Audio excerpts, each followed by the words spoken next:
Bonjour. Alors aujourd'hui, messieurs, dames, on commence, on a déjà commencé un peu avec la révision de la révolution et de la rotation de la Terre.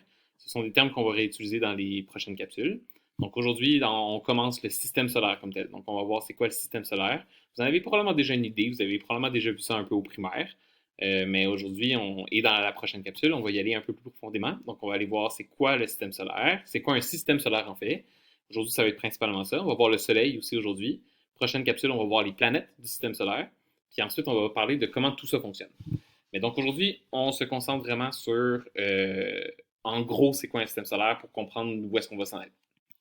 Donc, c'est quoi le système solaire? Le système solaire, c'est un système planétaire, en fait. Donc, on a plusieurs systèmes planétaires qui existent autour de nous. Le nôtre s'appelle système solaire dû au fait qu'on a le Soleil à l'intérieur. Donc, c'est pour ça qu'on l'a appelé système solaire. Mais un système solaire, c'est un système planétaire. C'est quoi un système planétaire?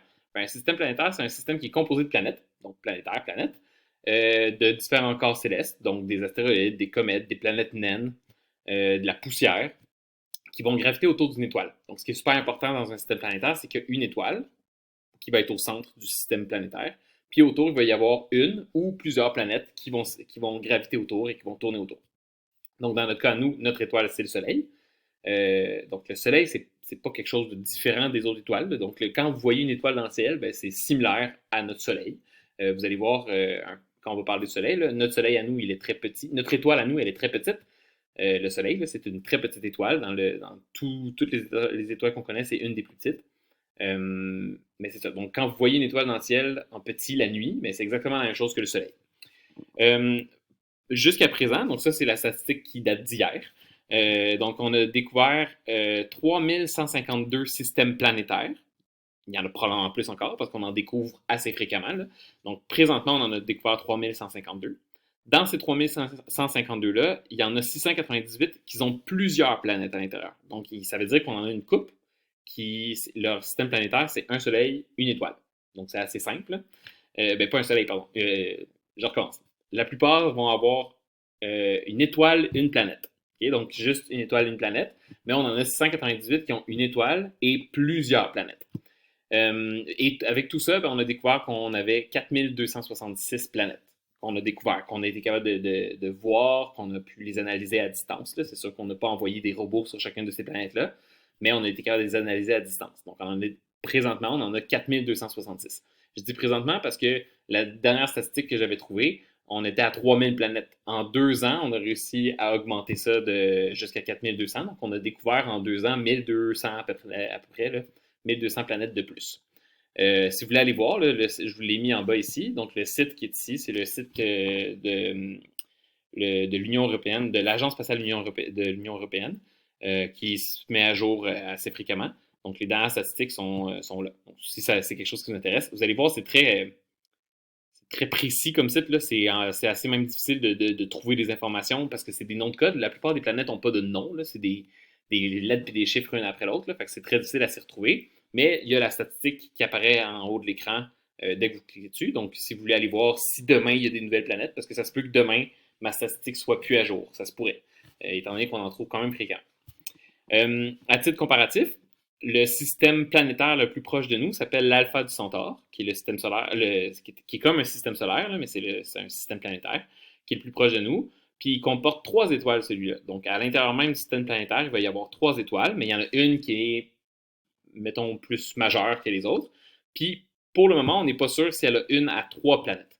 On est sûr d'au moins une, mais on pense qu'il y en a 2 autres. On ne sait pas trop en ce moment si c'est des planètes ou des planètes naines ou si ce sont des astres d'un autre système planétaire plus loin, dont la planète qui est la plus proche de la nôtre, qui est la planète Proxima du Centaure B, qui est l'exoplanète. Exo, ça veut dire une planète à l'extérieur du système solaire. Donc, étant donné que pour nous, c'est plus facile de se rapprocher du système solaire, de comprendre ce qui se passe. Donc, quand on parle d'une planète qui n'est pas dans le système solaire, donc pas les 8 planètes qu'on va voir dans la prochaine capsule, on va parler d'exoplanètes. Donc, la Proxima du Centaure B, c'est la planète la plus proche de nous dans un autre système planétaire. Qu'est-ce qu'il y a après? Donc, là, nous, on est sur une planète. Notre planète, elle est dans un système planétaire qui s'appelle le système solaire. Mais après le système solaire, qu'est-ce qu'il y a? Donc, les systèmes planétaires vont être regroupés ensemble. Donc, quand on parle d'une planète, ensuite on parle d'un système planétaire. Ensuite, tous les systèmes planétaires qu'il y a autour, on va appeler ça un regroupement de systèmes planétaires. Après tous ces regroupements-là, donc il y a plusieurs regroupements de systèmes planétaires. Donc tous les regroupements de systèmes planétaires, on va appeler ça une galaxie. La nôtre s'appelle la Voie lactée. Donc notre galaxie à nous s'appelle la Voie lactée. Donc tous ces regroupements de systèmes planétaires donnent une galaxie. Ensuite, on a plusieurs galaxies qui, regroupées ensemble, va s'appeler un groupe local. Très original comme nom. Donc un groupe local, c'est un regroupement de plusieurs galaxies. Ensuite, un regroupement de plusieurs groupes locaux, ça s'appelle un amas. Puis ensuite, après, tous les amas ensemble, donc il y en a plusieurs, tous les amas ensemble va s'appeler l'univers. Donc on part vraiment du plus petit qui est la planète jusqu'à l'univers, puis on a plein de noms. Là-dedans, je ne vous demande pas de retenir ça. Ce que je vous demande de retenir, en fait, c'est planète, système planétaire, galaxie, univers. Donc les 4 mots ici, planète, système planétaire, galaxie, univers. Ça, c'est les 4 mots principaux. Okay? Mais on a plusieurs galaxies, on a plusieurs systèmes planétaires, on a plusieurs amas, donc plusieurs regroupements de galaxies. Donc, il y en a vraiment, vraiment beaucoup. Quelques thèmes importants. Donc, on va parler surtout dans cette capsule-ci, mais dans d'autres capsules aussi, de année-lumière. Donc, qu'est-ce que c'est une année-lumière? Vous avez peut-être déjà entendu parler de ça, surtout, mettons, dans Star Wars, qu'il faut aller à la vitesse on va aller en année-lumière. Donc, une année-lumière, c'est quoi? C'est la distance qu'on serait capable, nous, de parcourir en une année si on allait à la vitesse de la lumière. Okay? Donc, en fait, c'est la distance que la lumière est capable de parcourir en une année ou que nous, on pourrait parcourir si on allait à la vitesse de la lumière. On va dire AL, donc AL pour année-lumière, puis une année-lumière, c'est environ 10 000 milliards de kilomètres. Okay? Donc, 10 000 milliards de kilomètres, c'est environ une année-lumière. La vitesse de la lumière. Donc, je dis qu'une année-lumière, c'est la distance qu'on est capable de parcourir si on va à la vitesse de la lumière. Mais c'est quoi la vitesse de la lumière? Bien, la vitesse de la lumière, c'est, j'ai bien de la misère à le dire, donc c'est 1 milliard 79 millions de kilomètres heure ou environ 300 millions de mètres secondes. Donc, 1 milliard 79 000 kilomètres heure ou 300 millions de mètres par seconde. Okay? Un exemple de ça, parce que c'est des gros chiffres, là. Donc un exemple de ça, la distance entre la Terre et le Soleil, c'est environ 150 milliards de mètres. Okay? Donc 150 milliards de mètres, ça c'est la distance qu'il y a entre la Terre et le Soleil. Donc, si on fait 150 milliards de mètres, divisé par 300 000 mètres, 300 millions de mètres secondes, pardon, ça nous donne 500 secondes. Donc, ça veut dire que le Soleil, quand il illumine, ça y prend 500 secondes avant que la lumière nous arrive sur nous sur Terre. Si on veut le savoir en minutes, donc on va faire 500 secondes divisé par 60, ça fait environ 8,3 minutes. Donc le Soleil, quand on le regarde, le Soleil, là, le Soleil qu'on est en train de voir, c'est le Soleil d'il y a 8 minutes. Parce que ça y a pris 8 minutes avant que la lumière puisse nous rejoindre nous.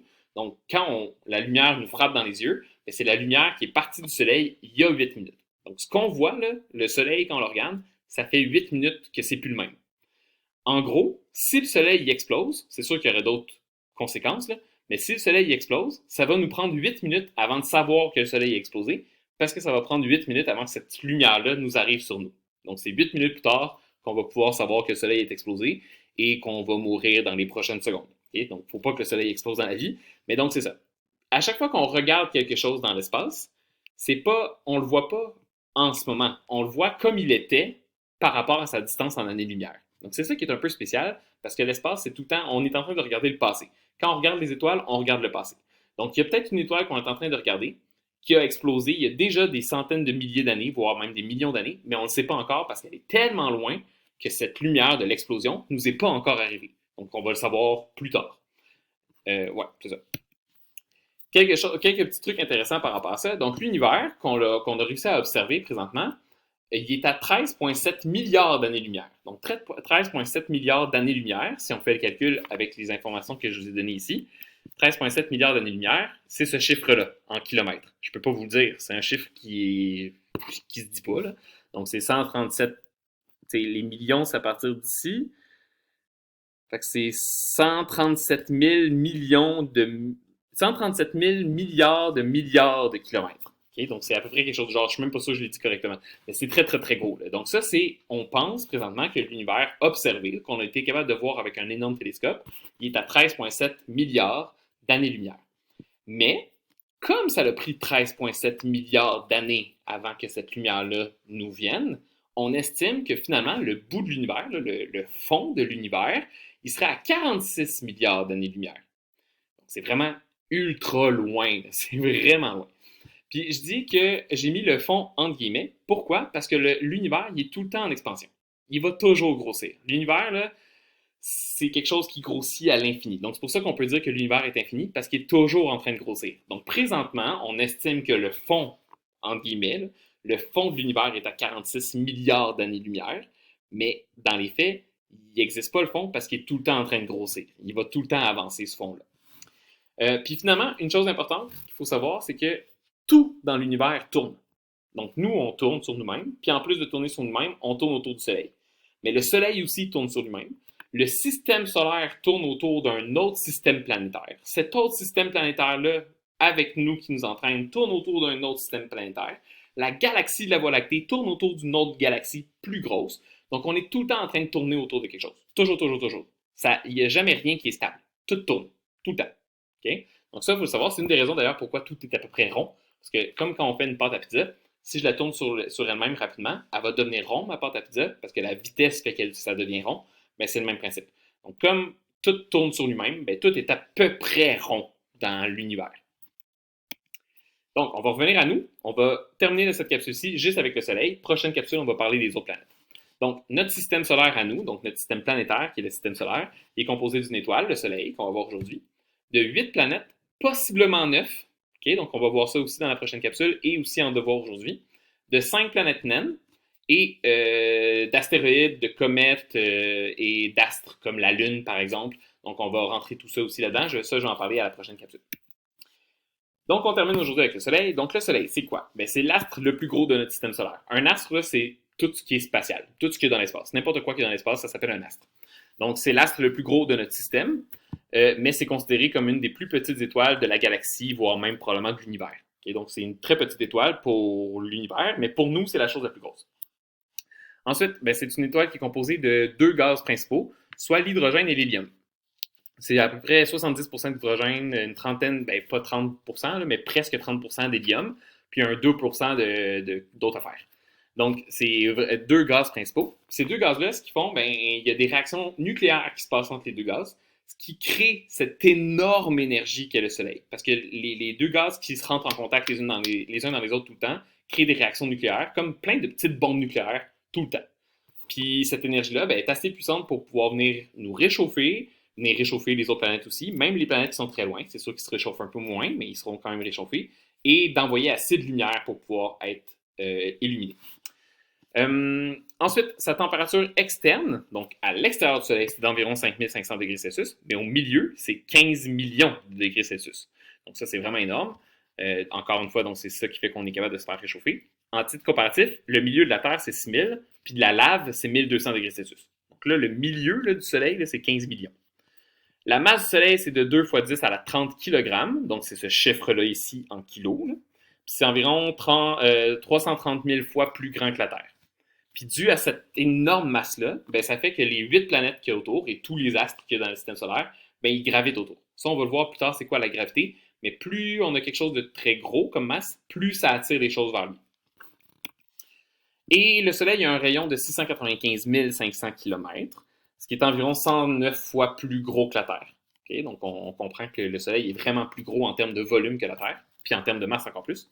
Puis, il va tourner sur lui-même. Donc, comme je le disais tantôt, tout tourne sur lui-même dans le système, dans l'univers. Bien, lui aussi tourne sur lui-même. Puis, si on compte ça en jours terrestres, parce que je vous rappelle qu'un jour, c'est le temps que prend la Terre pour tourner sur elle-même. C'est sûr qu'un jour solaire n'est pas le même jour qu'un jour terrestre, mais si on compte en jours terrestres, le Soleil, ça lui prend 27 jours terrestres à faire un tour sur lui-même. Donc environ un mois. Donc pendant que nous, on fait un mois, ben lui, il tourne sur lui-même pendant ce temps-là, à peu près. Donc voilà, on a terminé la vidéo pour aujourd'hui. Comme on a juste vu le Soleil, dans votre cahier, j'ai pas beaucoup d'exercices à vous faire faire, donc ça va être une journée un peu relaxe. Je vous rappelle que vous avez un test aussi à finir sur Socrative. Donc votre devoir aujourd'hui à faire, c'est très simple, c'est d'écouter 2 autres petites vidéos. Donc une première qui est sur les ordres de grandeur. Vous allez voir, elle débute au milieu de la vidéo, c'est normal, c'est que je voulais pas que vous écoutiez le début parce qu'il n'est pas important, mais si vous voulez, allez-y. Puis sinon, c'est une autre vidéo que j'ai faite sur la 9e planète, justement. Donc elle dure pas longtemps, elle dure environ 2 minutes. Donc je vous invite à écouter cette vidéo-là comme devoir. Et c'est tout pour aujourd'hui. Bonne fin de journée!